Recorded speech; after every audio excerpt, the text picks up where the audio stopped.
You know there is concern from the Europeans that President Zelensky is going to be bullied into signing something away. That's why you have these European leaders coming as backup tomorrow. Can you No, it isn't. That's not why they're coming as back. That's not true. No, but that's not why that's not true. They're not coming here tomorrow to keep Zelensky from being bullied. They're not coming. February in fact, Oval Office they're coming here tomorrow in front of television cameras where President Zelensky. Do you know how many meetings we've had since then? Oh no, I know, and I was just up in Alaska watching the one with Vladimir Putin where a red carpet rolled out. No, but it was Zelensky. We've had more meetings. We've had one meeting with Putin and like a dozen meetings with Zelensky. So, but that's not true. They're not coming here tomorrow to keep Zelensky from being bullied. They're coming here tomorrow because we've been working with the Europeans. We talked to them last week. There were meetings in the UK over the previous weekend. And they said President Trump was going to demand a ceasefire as early as Thursday.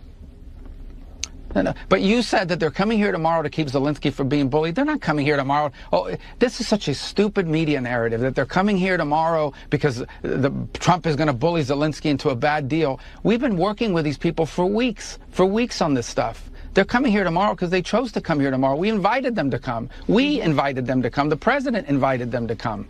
But the president told those European leaders last week that he wanted a ceasefire. The president went on television, said he would walk out of the meeting if Vladimir Putin didn't agree with one. He said there would be severe consequences if he didn't agree to one. He said he'd walk out in 2 minutes. He spent 3 hours talking to Vladimir Putin, and he did not get one.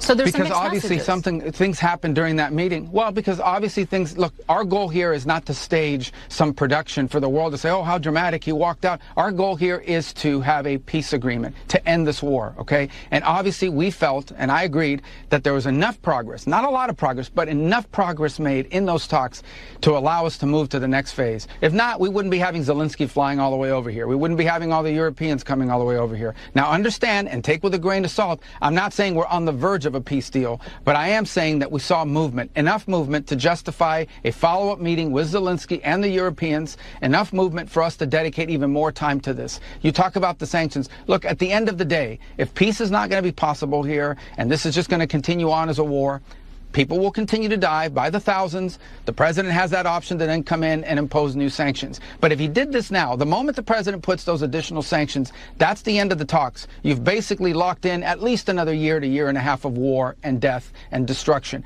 We may unfortunately wind up there, but we don't want to wind up there. We want to wind up with a peace deal that ends this war so Ukraine can go on with the rest of their lives and rebuild their country and be assured that this is never going to happen again. That's the goal here. We're going to do everything possible to make that happen if it's doable. It will require both sides to make concessions. It will require both sides to get things they're asking for. That's how these deals are made, whether we like it or not.